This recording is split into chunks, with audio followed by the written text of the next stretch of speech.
Guys, meron tayong deep well submersible pump 1.5 HP. Stainless, yan. So ito yung mga gamit natin, yan. May wire. So medyo mahaba-haba yung wire guys kasi malalim yung balon. Balon yung pagkukunan natin pero malalim siya, nasa 30 meters. Kaya ito medyo mahaba-haba to. Yan. So, sa connection meron tayong bushing na 1x1 and 1/4, tapos may stainless nipple na 1x2, tapos check valve number 1, tapos dito PE, may adapter kasi PE hose yung ating gamit guys. Okay, udah ko na halugan, naghugaw ng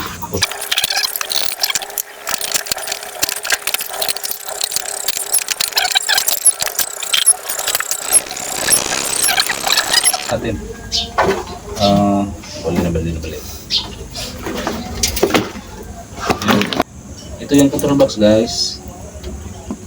Ayan. Ito yung indicator niya. So green saka pula. Yung green, ito yung running. Itong pula, stop. So kabit natin dito. Kailangan natin to para protection ng pump natin. Kasi mali, yung tubig dito guys, kunti lang. Ito yung padala nitong ating pump. Itong isa naman, yun yung magko-control ng tubig sa loob ng balon. Kapag maubusan, automatic mag-off siya. Kapag dumami naman yung tubig, automatic din aandar yung pump. Kaya hindi tayo matatakot na maubusan. Okay. Ayan na yung metro. May submeter tayo na ilalagay dyan.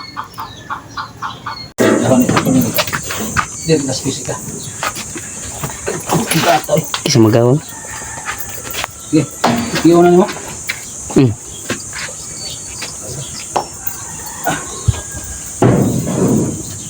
Bisa ikuti. Naibot rin ba? Sige, okay na. May metro, may breaker, may mini control box, at dito may automatic on and off control box with sensor. Yan.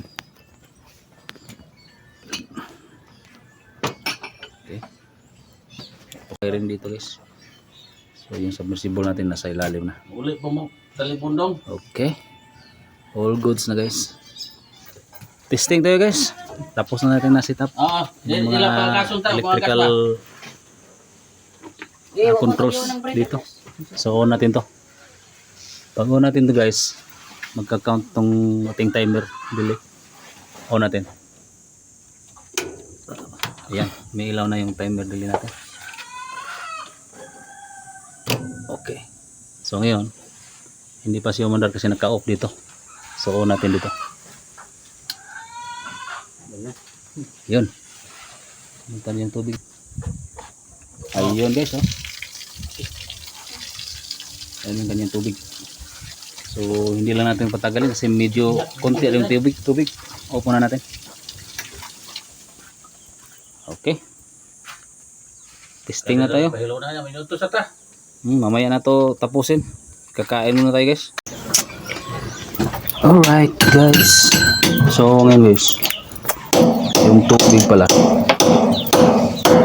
dito pala natin idadaan guys ya. So itong connection na to, yung luma nilang water pump, dyan nakapwesto. Ito yung water pump nila guys, pakita ko nyo. Yan o. Yan. Coolds deep well pump 1.3 HP. Ngayon tinanggal nila kasi ayaw na maghigop ng tubig at bumili sila ng pinalitan nila ng submersible deep well. Kaya yung connection dito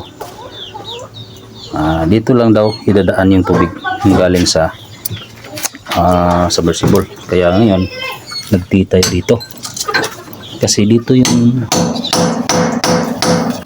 daan yung tubig galing sa submersible natin guys dito. Kaya nagtitay dyan, tapos may valve dito para hindi babalik yung tubig dito. Kaso kung sira man to, kasi luma na to guys Luma na to. So ito ang T. So ito yung galing sa submersible natin papasok dito sa T. Yan, papunta dyan. So pupunta na doon sa kanilang reservoir. So kung sira naman to, meron namang isa dito. Saka dito may onion nilagay. Tapos ginawang pressure tank yung mineral water container. So pasensya na kayo guys kung ito ang ginagamit natin. Electrical pipe kasi wala tayong magamit dito. Nasa ano tayo guys, Dawis, Bohol. Tapos yung pinanggalingan natin sa Talibon. So medyo malayo.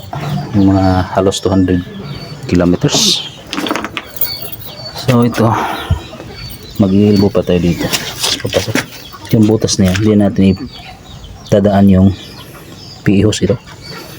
So yung submersible dyan natin dadaan yung hose niya. Itong hose na to. Itong hose na to. Yan. Para dyan sa ano. Yan yung ano ng balon. Ito yung trans. Yan. So sabi ng mayari kailangan may access kapag may time na maglilinis sila doon sa ilalim ng balon. Yan, napakalalim ito guys, 30 meters. So yan, itong elbow na to kunin natin doon papasok sa oops, baka malapot na silsili mo, hindi na nakuha, butas na, malapit. O yan, pagkatapos nito tapos na tayo nag-testing guys. So agas ng ating submersible. Yan o natin dito. Yan yung tubig. Uy, uy, uy. Saan yun na ito? Pusa. Awara. Ayan guys. Basta ng konti guys. So yun guys, tapos na natin na lagyan ng connection. Testing na tayo. So yung tubig pupunta na dyan sa tangke. Okay, larga. Yan. Si Day! Agyo. Day! Siya tao di sulod! So tingnan natin guys. Jem! Parang may connection dito. Sing! Say wait God, ditawag ka ng tubo na gripo gagas ba? Wait lang. So merong gripo dito guys. Yun. Lakas na Galing na yun. Galing to sa ano, submersible pump natin. Okay. Yun. Kasalukuyan yung nagkakarga sa mga tangke dito guys. Yung iba nandoon sa isang bahay.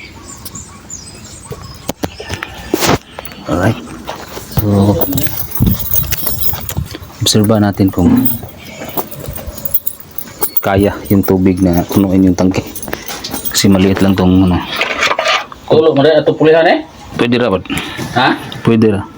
Tuy ako to. Ang kuahon. So yan guys. Yung tubig. Yung tubig dyan. Napakalalim. Sing! Okay.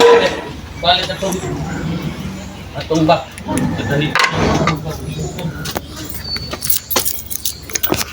So yun guys. Ngayon nagkakarga ng tubig yung ating pump sa mga tangke nila. Bali dalawang tangke, dalawang bahay pala yung nagkakarga. Isa na yan. Yan o. Tapos nandun sa isa yung bahay na yun. May dalawang tangke na 1,000 liters dyan. So kasalukuyang nag-refill yung tangke, yung pump natin. Pero dito merong leak. Kailangan natin itong palitan. Right.